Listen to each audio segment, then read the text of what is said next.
Video siaran langsung dari media sosial, juru parkir merekam pelaku jambret melaju kencang menggunakan sepeda motor. Ia kabur dari kejaran warga usai merampas kalung emas milik seorang ibu rumah tangga. Peristiwa terjadi di Jalan TP Rustam Effendi 17 Ilir, Ilir Timur 1 Palembang. Korban saat itu baru pulang berbelanja dan hendak memasukkan barang ke dalam mobil. Ketika pelaku tiba dan langsung menarik kalung emas seberat 6,7 gram dari lehernya. Lagi live TikTok. Oh, lagi live. Terus Sambilan nyago kan. Nah, tapi itu di sini kami lagi ngobrol di situ sama kawan yang Adi tadi. Mungkin kamu tahu Adi tadi kan? Nah, ngobrol. Aku pikir aku tadi kawan dia penesan. Kami diam dulu. Dia tuh lembet pak motor tidak ngebut. Pas lah dapat kalung baru ngebut dia nyo.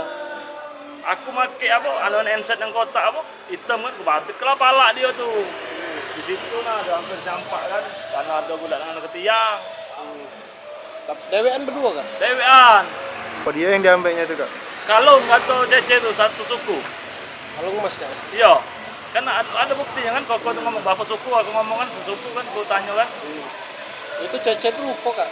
Luka di sini no, banyak. Karena dia tegeret. Oh, tegeret. Iya, dia nyerit-nyerit.